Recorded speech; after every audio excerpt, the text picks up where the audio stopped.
Let's talk about stress and blood sugar. Because now that we understand how chronic stress affects the body, it's important to understand that this can show up in our day to day with reduced energy. And a major piece of this relationship is between stress, blood sugar, and energy. So, blood sugar is one of our body's primary sources of fuel. Normally, when we eat, glucose, which is our blood sugar, enters our bloodstream, and insulin, which is the hormone that regulates our blood sugar, helps to move that glucose into our cells, where it can be used for energy or stored for later. But when we experience stress, our body interprets that stress as a signal that we may need immediate fuel, again, for survival, to be able to survive in a moment of threat. This is where cortisol comes in. So cortisol tells the liver to release stored blood sugar, stored glucose, into the bloodstream so that our brain and muscles have quick access to energy. Again, this is very useful if we need it to respond in the sense of an immediate threat. The problem is when this response happens repeatedly and frequently. So with chronic stress, cortisol can stay elevated more often. And cortisol is our stress hormone, which then can contribute to difficulty regulating blood sugar over time. So our cells may become less responsive to insulin, which is a process called insulin resistance. Now, insulin resistance is something I'm starting to see more and more in practice. It is kind of what I like to describe as pre-diabetes. So we have pre-diabetes, which happens before we get into the diabetic state. Insulin resistance happens even before pre-diabetes, and we're seeing it early on in people's 20s and 30s. And it can stay this way for a long time because insulin, again, is the hormone that regulates our blood glucose, our blood sugar. Its job is to regulate it and keep it at bay for as long as possible. So that's what it's going to do.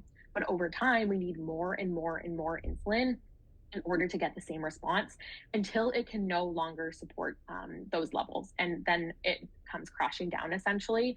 And that's when we start to see changes to our blood sugar levels and maybe going to that pre-diabetic and diabetic state. So diabetes type 2 specifically is not happening overnight, but we're often missing this piece with insulin. So learning how to regulate our insulin, which we'll talk about, is really, really important. And also important to note that when we have insulin resistance or when we're having these kind of increases and decreases in our blood sugar, you might start noticing symptoms like those mid-afternoon crashes and feeling tired, but craving more sugar or caffeine, because when we have really high spikes in our blood sugar, we're also going to have really big dips. When we get those really big dips, our body, again, senses that as a sense of stress because we need energy to survive. And so it's going to make you crave the quickest source and quickest form of energy, which is going to be sugar, processed food, sugar, which then is going to bring us back into this whole cycle once again. And it's a very hard loop to get out of. And so we'll even see increased fat storage, particularly around the abdomen. That's very common of insulin resistance. So we talk a lot about like cortisol belly. I see that a lot online, but we really want to think about the relationship to insulin more than anything, and blood sugar too. So stress can raise cortisol and impact our blood sugar, but blood sugar fluctuations can also signal a sign of stress to the body too. So this is going to create that vicious cycle that I just brought up. But it is also important to clarify that blood sugar increasing after a meal is normal. It's not negative or something that we want to avoid. It is about the extremes of a response that we have. We need this to provide fuel, but the concern is when we see large increases, large spikes, and really large dips. We want to have more of a slow rise with food and then a slow decrease, start to feel hungry again, eat, slow rise. And that's going to depend on a few different factors like stress, our sleep, and how we're eating, which we'll talk about in a little bit here. This cycle can also become more pronounced if you are also under eating, so not eating enough, which I see commonly in busy individuals, skipping meals. I see that also commonly, especially in busy, high achieving women, or not consuming enough protein and nutrients to support your body's needs. So we'll talk about this shortly. But first, I want to talk about sleep, because when we talk about energy, sleep is often the first thing people think about. But the conversation is not just about how many hours you're sleeping. Of course, that's important, but it's not everything. So the quality of your sleep and your ability to fall asleep, stay asleep, and wake up feeling restored all play an important role in how you feel throughout the day. There are many factors that can interfere with restorative sleep, including stress and our nervous system. So, a common theme I see for many busy professionals is the challenge that their nervous system has difficulty shifting out of a state of alertness. So, your body may be physically tired, but your brain is still running through your to do list, replaying conversations, or anticipating what you maybe have coming up tomorrow. And I also see this having individuals wake up around 3 to 4 a.m. randomly, and all of a sudden they're also thinking about their to do list and they can't fall back asleep. Again, this is because being in a go go state is familiar to these people, and familiarity feels safe in the nervous system. So, even if it's ultimately impacting our health, our nervous system is going to base things off of the sense of safety we have created. So, being busy and always doing and always thinking feels really safe. Slowing down does not feel safe, and your body will avoid it. Caffeine timing is super important. So, caffeine can definitely be helpful for our energy, but the timing matters. And I'm definitely a caffeine lover, a coffee lover. So, I am not the naturopathic doctor for most people who is going to tell you to completely cut out coffee. But I do have this conversation often about when we should actually be finishing our last cup of coffee or caffeine for the day.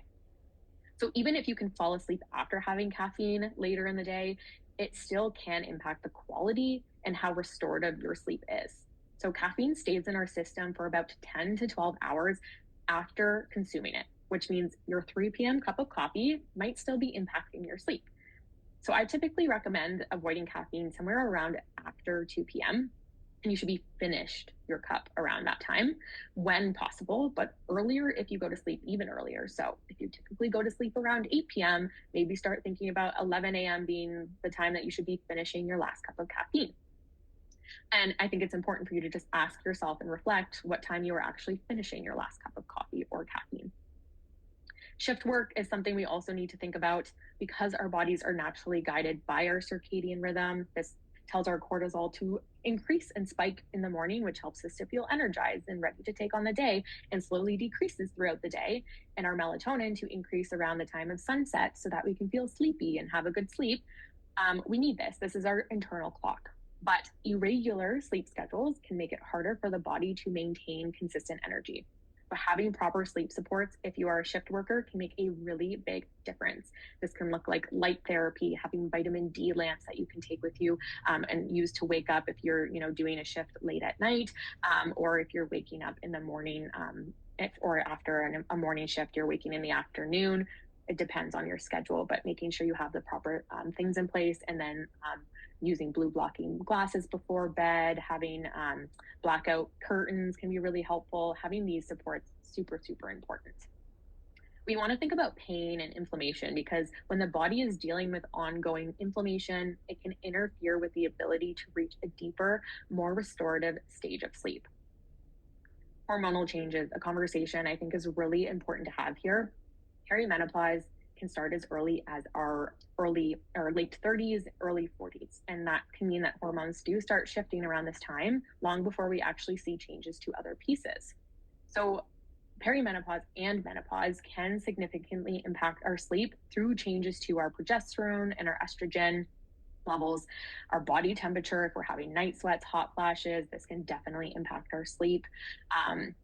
Our mood as well, and increased urination can be common in these populations as well, which can mean more nighttime awakenings. So things to consider as well, getting the right support for perimenopause and menopause. Sleep disorders. So it's important to also note that sometimes fatigue is not due to poor habits, but underlying sleep issues.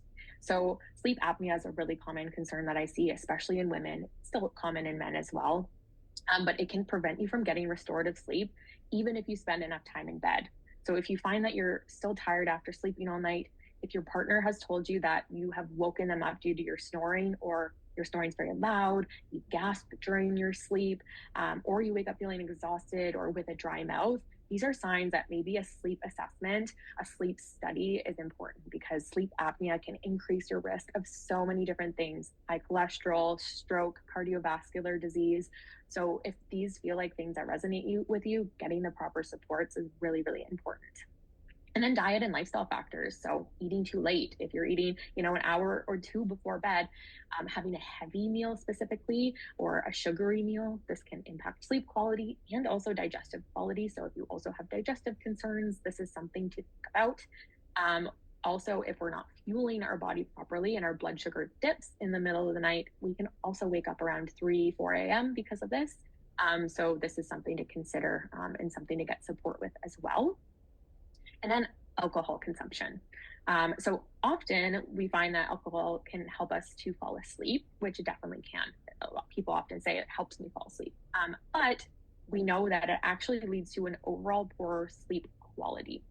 So while you might fall asleep easier, your actual sleeping is probably not going to be the greatest if you're drinking right before bed or too close to sleep.